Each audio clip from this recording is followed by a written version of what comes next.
नमस्कार दोस्तों, स्वागत है आप सभी का हमारी अगली वीडियो में। पिछली वीडियो में हमने बात करी section 44AD presumptive taxation scheme for business. अगर आपने वो वीडियो अभी तक नहीं देखी तो आप ऊपर क्लिक करके वीडियो अभी पहले देख सकते हैं। पिछली वीडियो में हमने डिस्कस किया था presumptive taxation scheme for business under section 44AD। तो हुआ ऐसा, मेरे दोस्त, मेरे प्रोफेशनल दोस्त जो थे वो मुझे फोन करके परेशान होने लगे, रोने लगे, कहने लगे व्हाट शुड वी डू, हम क्या करें, हम हमें भी रास्ता दिखाओ।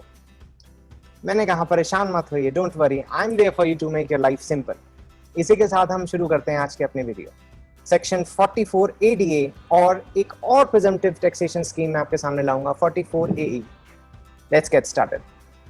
जी हाँ, जैसे कि मैंने आपको बताया, आज मैं आपके लिए लेके आया हूँ सेक्शन 44ADA, जो कि होता है स्मॉल प्रोफेशनल्स के लिए। हमने जैसे कि पिछली वीडियो में देखा, सेक्शन 44AD जो होता है बिजनेसमैन के लिए, और सेक्शन 44ADA जो आज हम पढ़ेंगे ये होता है स्मॉल प्रोफेशनल्स के लिए। ये दोनों ही आते हैं हमारी प्रिजम्पटिव टैक्सेशन स्कीम के अंदर। जैसे कि मैंने आपको पिछली वीडियो में बताया था सेक्शन 44AD में कि हम बात कर रहे थे वहां पे सेक्शन में स्मॉल बिजनेसमैन की। इस सेक्शन में सेक्शन 44ADA में हम बात करेंगे स्मॉल प्रोफेशनल्स की। तो इन लोगों के पास इतनी टर्नओवर सफिशिएंट नहीं होती कि वो प्रॉपर बुक्स ऑफ अकाउंट्स बनाएं, उनका ऑडिट करवाएं, अकाउंटेंट रखें, डेली सॉफ्टवेयर परचेज करें और ये सारी फॉर्मेलिटीज करें। तो इसी प्रॉब्लम को सॉल्व करने के लिए सरकार हमारे लिए लाई सेक्शन 44ADA स्मॉल प्रोफेशनल्स के लिए, जिसने हमारे को रिलीफ दिया कि हम बुक्स ऑफ अकाउंट मेंटेन करने की कोई जरूरत नहीं है। अगर आप हैं स्मॉल प्रोफेशनल्स, ऑडिट करवाने की कोई जरूरत नहीं। कंप्लायंसेस और एडमिनिस्ट्रेटिव बर्डन रिड्यूस करें, हमारे एनकरेज करा कि आप बेकार के कामों से हटके आप आराम से जितना आपका टैक्स बनता है आप उसे उसकी पेमेंट कर दें आराम से। और क्या क्या बेनिफिट रहे छोटे प्रोफेशनल्स के लिए, छोटे से डॉक्टर के लिए या फिर लॉयर के लिए, आपको अकाउंटेंट रखना पड़ता था, आपको रिकॉर्ड्स रखने पड़ते थे, सारी चीज़ों का डॉक्यूमेंट्री प्रूफ रखना पड़ता था, अकाउंटेंट को हायर करना पड़ता था। ये सब चीज़ें इन्होंने रिलैक्स कर दी। तो बेनिफिट जो हमारे को मिला वो है कि very simplified income tax return कर दी गई। आप बहुत ही सिंप्लीफाइड तरीके से, बहुत ही कम इन्फॉर्मेशन से, बिना P&L एंड बैलेंस शीट बनाए अपने रिटर्न दाखिल कर सकते हैं। और क्या बेनिफिट मिला? एडवांस टैक्स का बेनिफिट मिला। नॉर्मल स्कीम में आपको कहीं इंस्टॉलमेंट में पे करना पड़ता है advance tax, but presumptive taxation scheme में केवल 1 इंस्टॉलमेंट है, वो भी 15 मार्च उस साल की। तो ये रीजंस रहे, ये वजह रही कि सरकार हमारे लिए सेक्शन लाई प्रोफेशनल्स के लिए।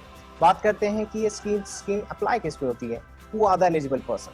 तो मैंने आपको जैसे बताया था कि वो कीवर्ड है professionals, they are the professional जिनकी ग्रॉस रिसिप्ट्स, अब मैं कह रहा था छोटे प्रोफेशनल्स कौन होते हैं? जिनकी ग्रॉस रिसिप्ट साल में 50 लाख रुपए, जी हाँ 50 लाख रुपए से कम हो, वो हम उनको कहेंगे कि दे आर स्मॉल प्रोफेशनल्स। जी हाँ, कौन कौन से professionals? Resident professionals, resident SSC, बहुत इंपॉर्टेंट वर्ड है। रेजिडेंट होना चाहिए, इंडिविजुअल, एचयूएफ या फिर पार्टनरशिप फर्म। एलएलपी के लिए ये 44ADA सेक्शन प्रोफेशनल्स के लिए अलाउड नहीं है। फर्म, इंडिविजुअल, एचयूएफ जो कि रेजिडेंट हो can apply for this section. अब हम बात करें professional, who the hell are professionals?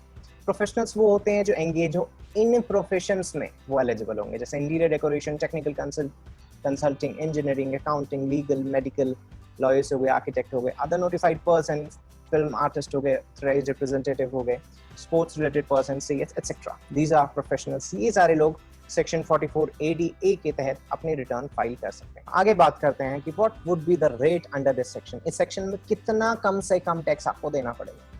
तो सरकार ने कहा प्रोफेशनल्स के लिए, क्योंकि उनके ज्यादा एक्चुअल में खर्चे नहीं होते, फिक्स करी 50%।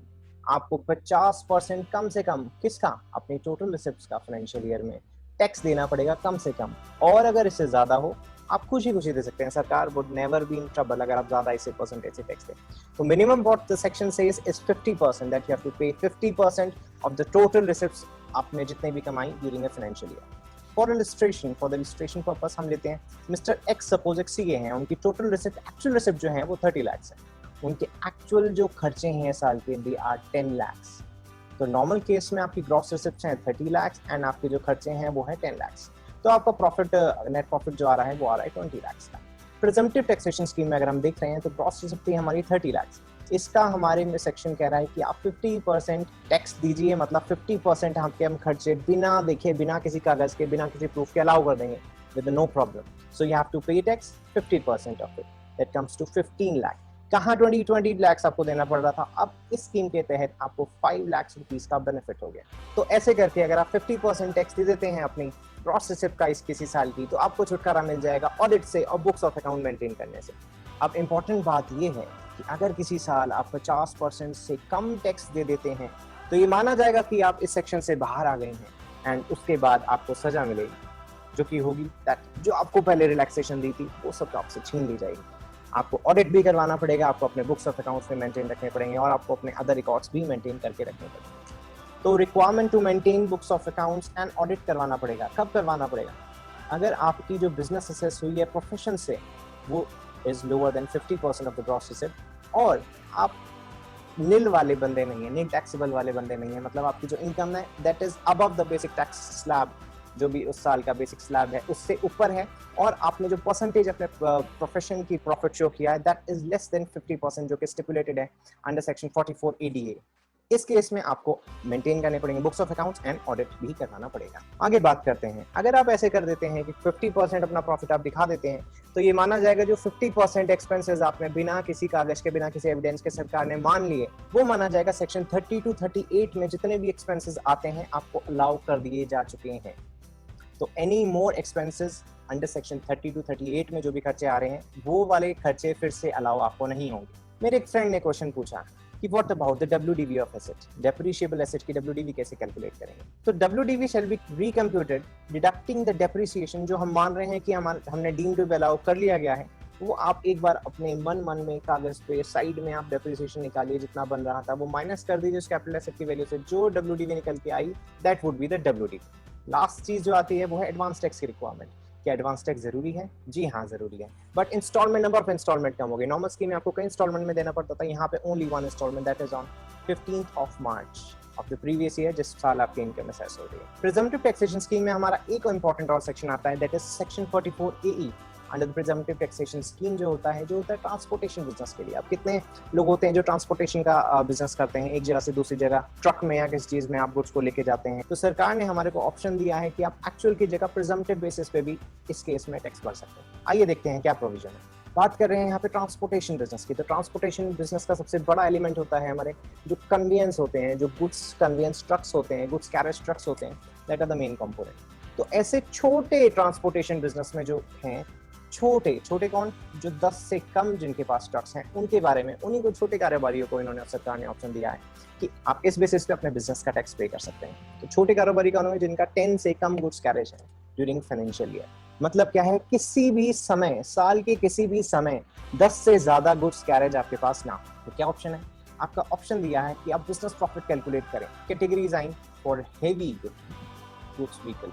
आपके हेवी व्हीकल्स के लिए, हेवी व्हीकल क्या होता है? जो क्रॉस वेट, जिस व्हीकल का क्रॉस वेट 12,000 किलो से ज्यादा हुए उसे हम कैटेगराइज करेंगे एज हेवी गुड व्हीकल, और जो 12,000 से कम हुए they are light goods vehicle. तो इसमें आपको जो डीम्ड हमारे को परसेंटेज या फिर टैक्स का अमाउंट हमारे को सरकार को देना होगा that would be higher of 1,000 पर ton of the gross vehicle weight और द अमाउंट क्लेम। जितना हम एग्जैक्ट अगर हम अमाउंट हम मेंशन करते हैं कि हमने बुक्स ऑफ अकाउंट में बनाए हुए हैं and we are willing to give this much of tax, इन दोनों अमाउंट में से ए में से और बी में से विचएवर इज हायर, आप वो वाला टैक्स दे सकते हैं under this section as presented इन।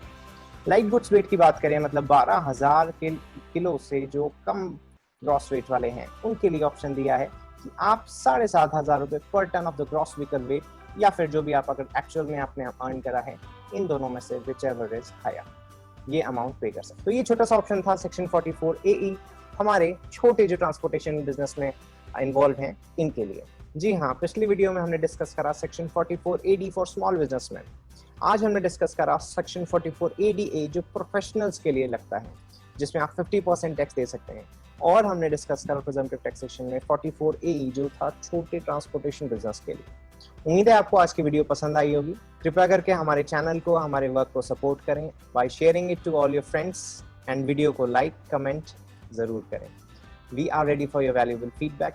बहुत बहुत शुक्रिया आपका, बहुत बहुत धन्यवाद।